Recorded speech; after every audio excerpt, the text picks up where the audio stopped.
Welcome to the Mom and podcast. We're your hosts, Suzanne Kearns and Missy Stevens.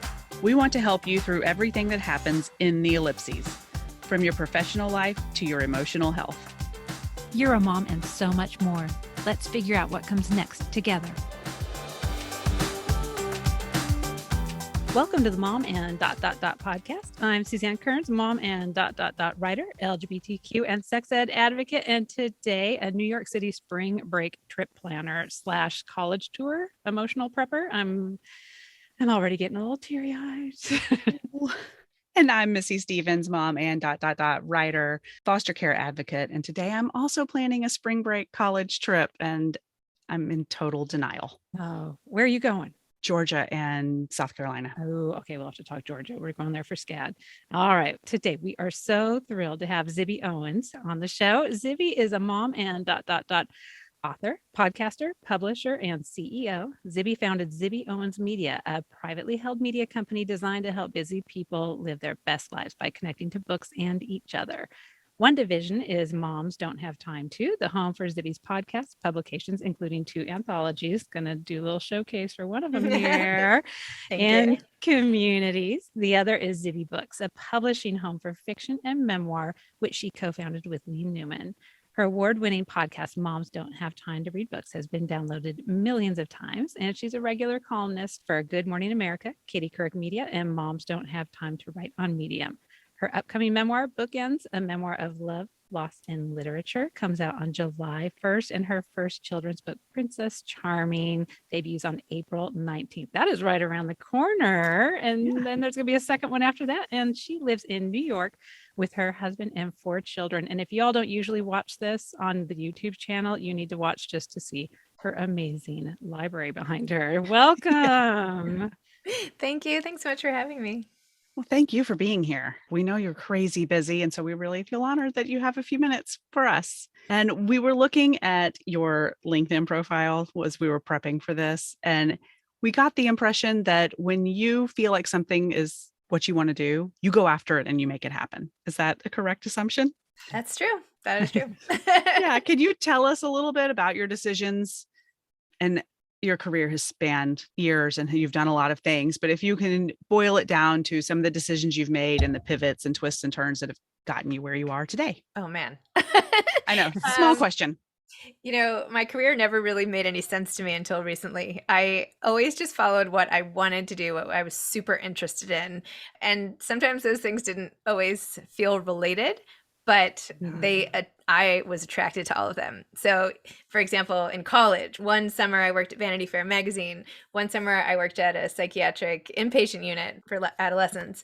Another summer I worked at an ad agency in the brand planning department. All these things made no sense together, but they were all about sort of analyzing and understanding human behavior in different ways and connecting. That's the element, that's the through line that I can only sort of see from now. Yeah. And also writing. I've been writing my whole life since I was 14. I started publishing in magazines.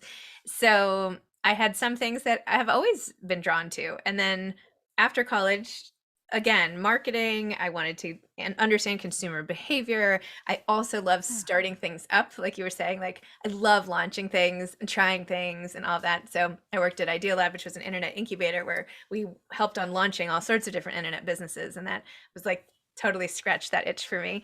And I did consumer products marketing and all of that. And I went to business school. And on 9/11, I lost my best friend and college roommate, and that changed the trajectory of my whole career because I decided that whatever I was doing, it had to be worth dying at my desk for, as I believe she was. It's possible she wasn't at her desk, but her desk was right where the first plane hit. We think that's what happened. Yeah. So it ratcheted up the significance of whatever I was doing in my career. Had to bring meaning. And then I ended up ghostwriting a book. I wrote a few books that didn't sell. I ghostwrote a book that did sell right as my twins were born. And then I took a lot of years almost totally off, staying home with my twins. I had 2 more kids. I did some freelance writing. I helped with a couple startups that friends were doing along the way.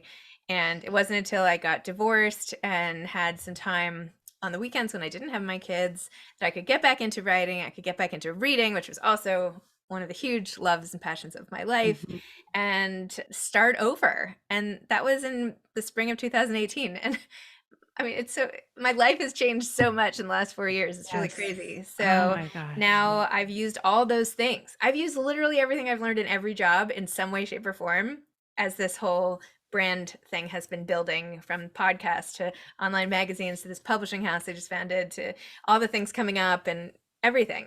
Yeah. Literally, my first assignment at my first job after college was to get printing quotes for different paper stocks for this one design client we had. And I remember thinking, like, this is so, like, what? I just graduated from Yale and now I'm sitting here calling printers, I use that, I use that because now I'm picking paper stock for the books I'm publishing, and I needed to know, like, 50-pound stock, what is that? So it And all makes sense now, but at the time I felt like, compared to my friends who followed a certain trajectory or did consulting the whole time or banking, or everybody was going up and up in their jobs, and I was like, going every which way, and I was like, well, I guess whatever. It just, like, this just wasn't, I don't know. Anyway, so here I am. Well, I don't think I'm a true believer that no experience is ever wasted. It's Right. all going in there somewhere, and it's going to help benefit you in the future. But I mean, so you are busy. You've got the podcast you host, your new podcasting network, got your own writing, and then you've got your publishing company. Have you always been like this, where you just have your fingers in a lot of different things that are interesting, or is this something that has evolved as you've gotten older and have just explored the world around you? I've always wanted it to be like this, if it Yeah. hasn't been. I mean, I think back to school, right? Having 6 subjects and going back and forth, and now I'm going to study history, and now I'm going to put that aside, and now I'm going to do this, and now I'm going to put that aside, and now I'm going to do this. I mean, everybody goes to school, but I treated my school like a full-time job. Like, Oh um, yeah. so yeah, I like being able to go into different things, use different parts of my brain. It energizes me to have a lot going on. In fact, when I'm just doing one thing, I find that really, like, stultifyingly boring. Like, Yeah. that's just not Yeah. how. And in fact, that's why I really like having 4 kids. It's the same thing. I like this. I mean, that was not like the overall plan. This is just how life worked out. Yes. But it works. Like, if I get tired of, I don't know, Playing with that one, you go to the other one. yeah, or this tantrum, or this crisis, or this bedroom. Okay, moving on. So I like that. I like that. That was kind of part two of my question. You mentioned that you took almost 2 years off for childcare. Is that right? No, I took a lot of years off. I A lot of took years. Yeah. from 2007 until really 2018. Yeah. So a big part of what our podcast is about is this idea that when you do take a career break, there can be this corresponding identity crisis that comes with Yes. it, especially when the thing that you are now doing is something that you are so not an expert at.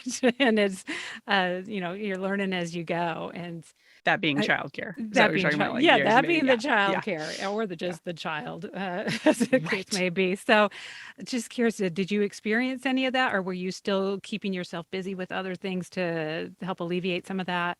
I was always busy. I've been on, I'm also on like 5 different nonprofit boards right now that I just used to spend a lot more time doing. Mhm. Now I'm like, sorry, I'll try to come to that meeting. I did a much better job at things like that, and like to start things up or launch benefits or try this or this unique way of doing whatever. I've always been really busy. One of the things though that I learned from one of the podcasts that I've done is that sometimes you can become exhausted not because you have a lot on your plate, but because you have the wrong things on your plate. So much so. I really don't Yes. mind having a full plate. I like having a full plate.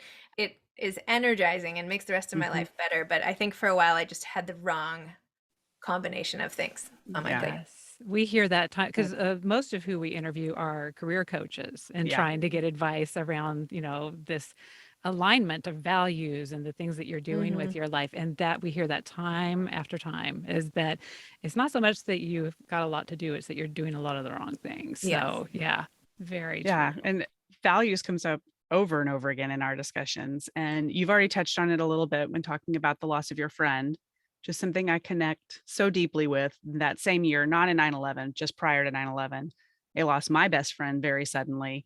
I'm And it sorry. made me sit back and think, what am I doing? Like, Mhm. not just with work, just with everything. What am I doing and how do I want to do it differently? And that's a story for another day, but it was not a quick process. It took a long time to figure it out. and that impacted my values. And then having children later, my first was born in 2006, really changed my values again. They're ever evolving. Was there a moment, whether it was becoming a mother or recently with your new ventures, that you have had to stop and reevaluate your values? The first time was what we discussed. Since then, I over the last holiday break, I feel like I also had another pause because I've thrown myself into what I'm doing to the disservice of my body. I say that again as I sit here on my like special cushion because I herniated a disc in my back, and yes. my body is not like keeping up with my mind here. It's like Right. I'm like dragging it behind the bus with it bumping relate. behind me. So I hit a wall sort of over Christmas where my cholesterol was up. I've gained all this weight. I just, I have pain. I have this, I have that issue and this issue. And it, I sit all day long. I used to run around all day long after the kids for years. And it's not going so well for the wardrobe. Oh, yeah. But all to say, I have to really like be like, what am I doing? Who am I doing this for? What about my family? What about my husband? What about, how am I spending my time? Is it the right way? Because I can, I have issues with sort of regulating it, right? Like I know that I get so into something that I have a hard time drawing it back. So, so I would say, yeah, it's about making sure that the way I'm spending my time is proportionate to what I love. And it's hard when there's something so intoxicating, right? And it feeds on itself, which is the growth of the business and all the cool things and the fun and the authors and this and the books. And it's just so exciting. But I don't want to miss the most important things, which is not my business. I mean, my business is super important, but of course my kids and my husband and all that. And so, it's the same stuff I'm sure everybody grapples with. Yeah.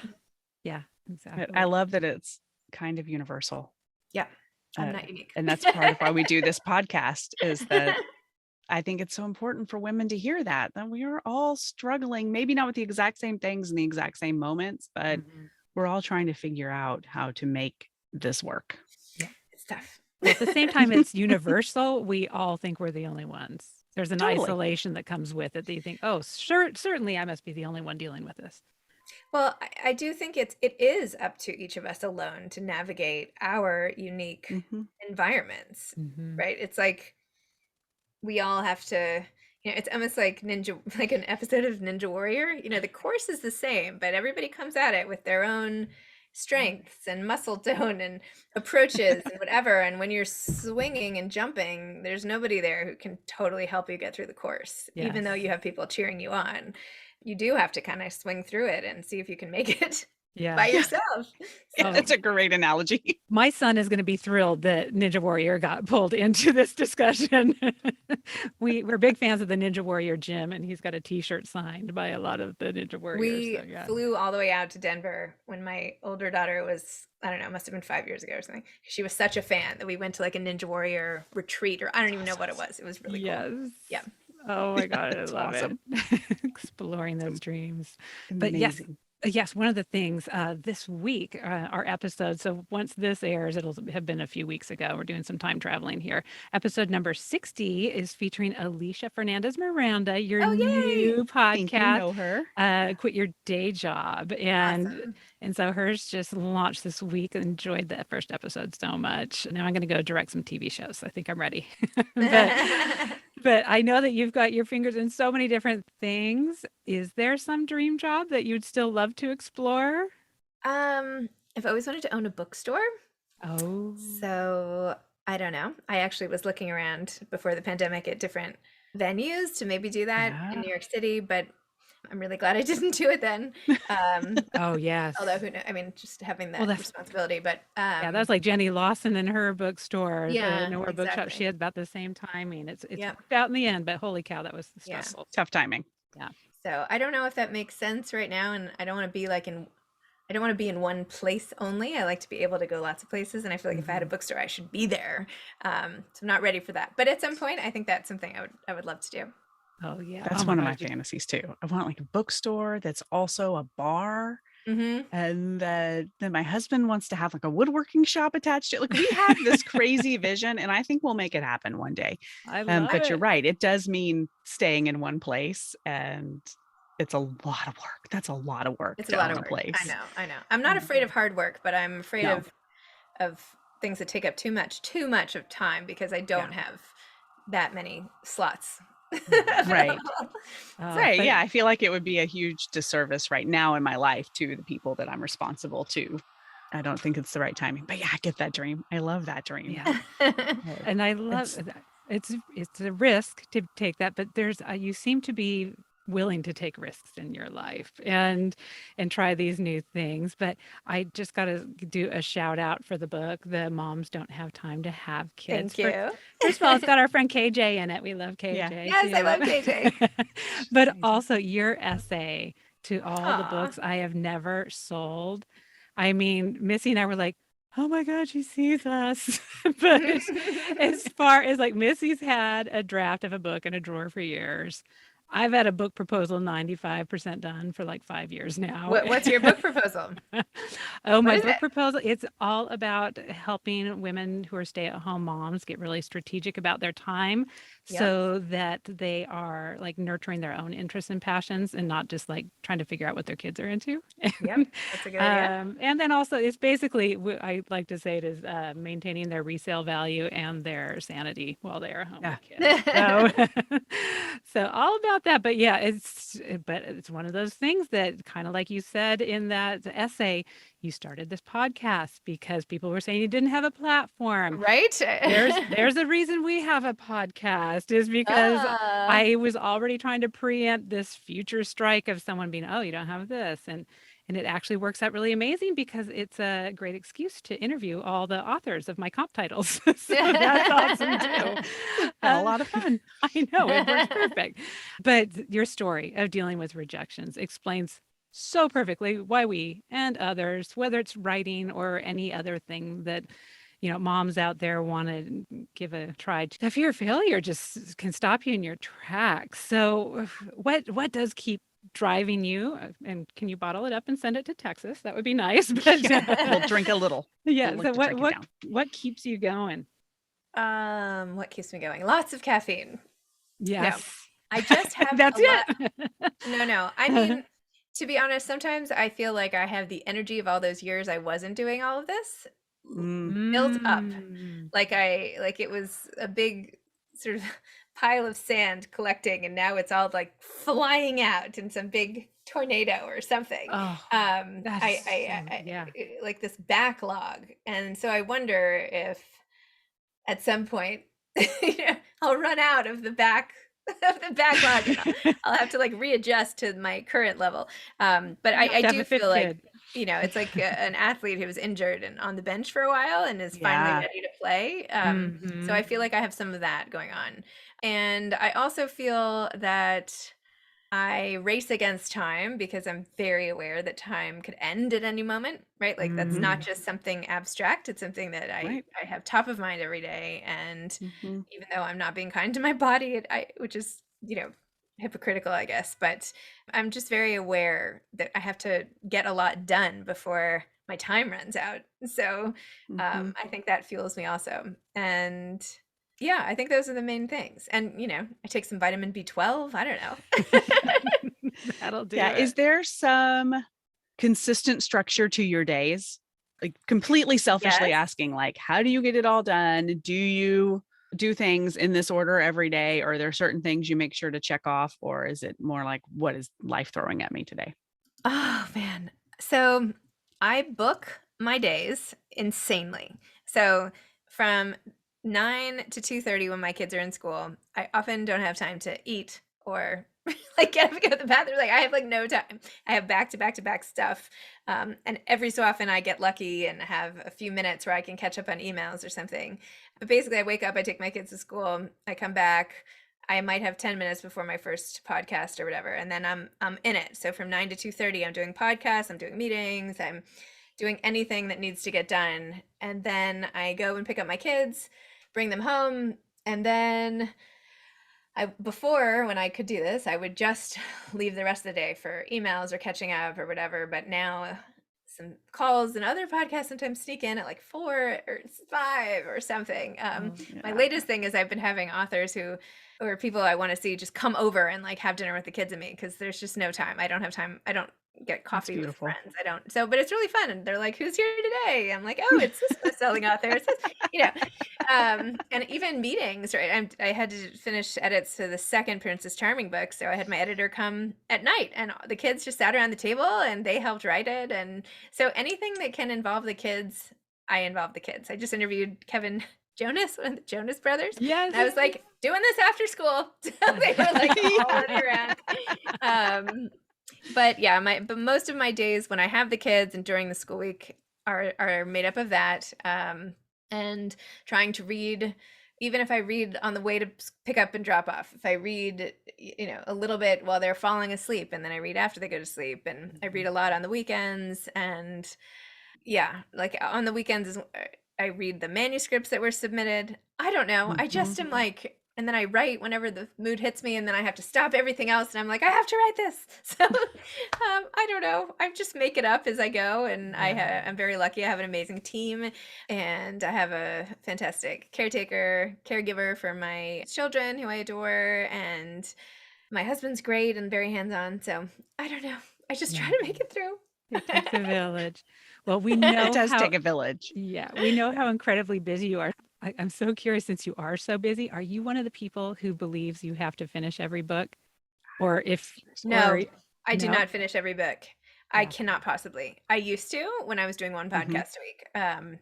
Even when I was doing 2 or 3 a week, I was mostly finishing the books, because I felt like, how could I possibly show up without having read it? Yeah. It's literally impossible now. I mean, I did like 12 or 13 podcasts this week, so I can't. And it's a shame. But some books I read like not that much. I try to read at least 60 pages a book, which only takes me half an hour. So do I have half an hour a day to read? Sure. So I try.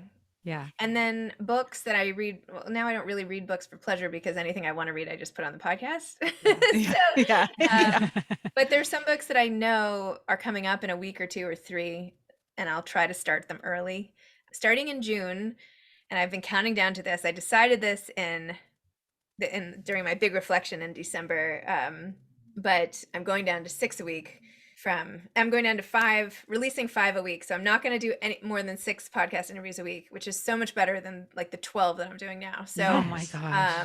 I feel like I'll have so much extra time, but I'm really looking forward to going down to 6 and seeing if that makes me able to, because I love reading. And there's some books that I've only read 80 pages of that I'm like, oh no, this is something that I need to finish because I love the ending. So yeah.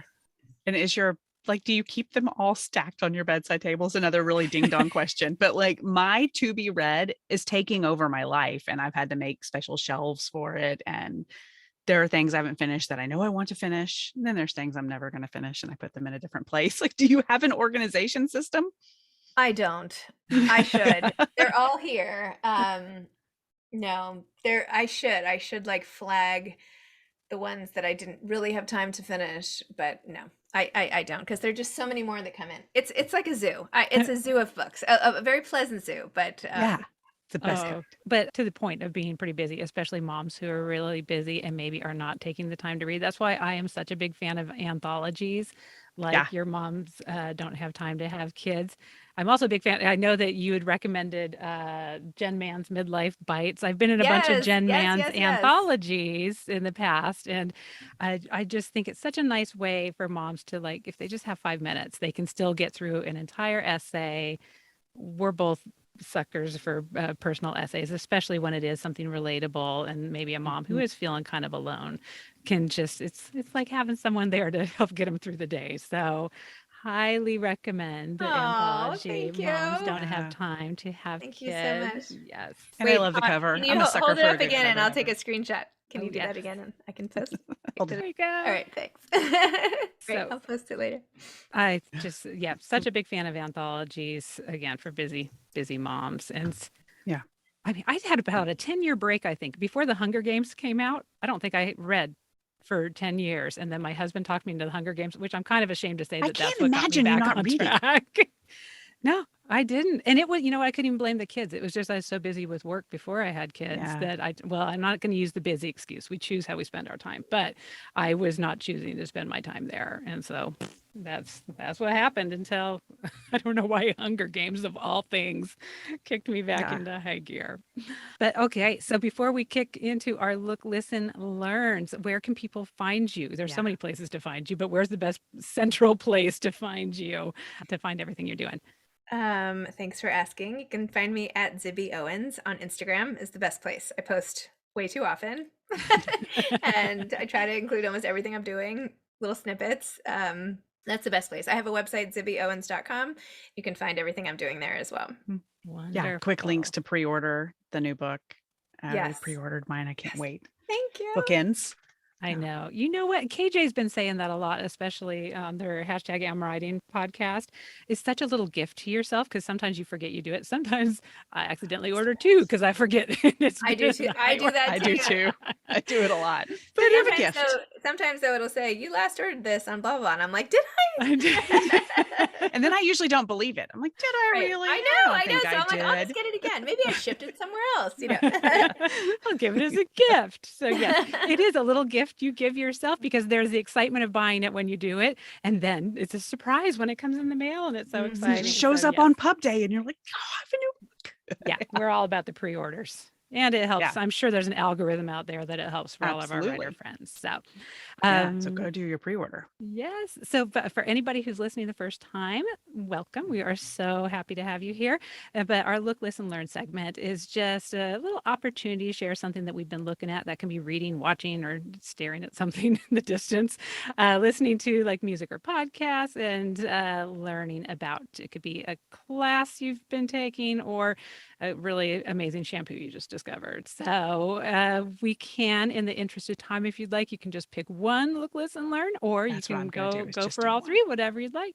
So Missy, I'm going to throw you into it, so we Sure. don't have to. So Zibby has a chance to think about her Look, Listen, Learn. Okay. I'm just going to do one today too, in the interest of time. And I don't want people to at me, but I have been listening to a lot of 70s and 80s country music, and not all of it holds up.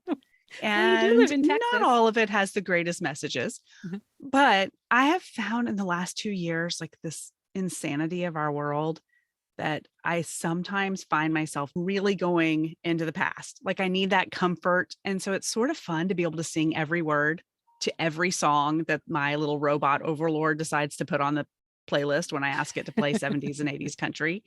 It's just been really comforting to me lately. So a lot of that dancing around the kitchen, singing and annoying the crud out of my kids. Like, please stop singing. Oh, yeah. My son has asked me because he loves to, my kids both love to listen to 80s music, but they hate that I know every word. And my son will give me so much grief. He'll be like, "Hey, mom, what did you have for dinner yesterday? Okay, now sing every word to every Depeche Mode song." Like, Oh, like that's awesome. I love because it's that. such a contrast with what my Absolutely. memory can actually hold on to in my perimenopausal brain versus what some little, seventh grade It's in brain there. was able to Like it's consume. in there. That's just what was like on in the car when I was a kid. And then Yeah. it just comes out. It's so amazing. But it's In comforting. there.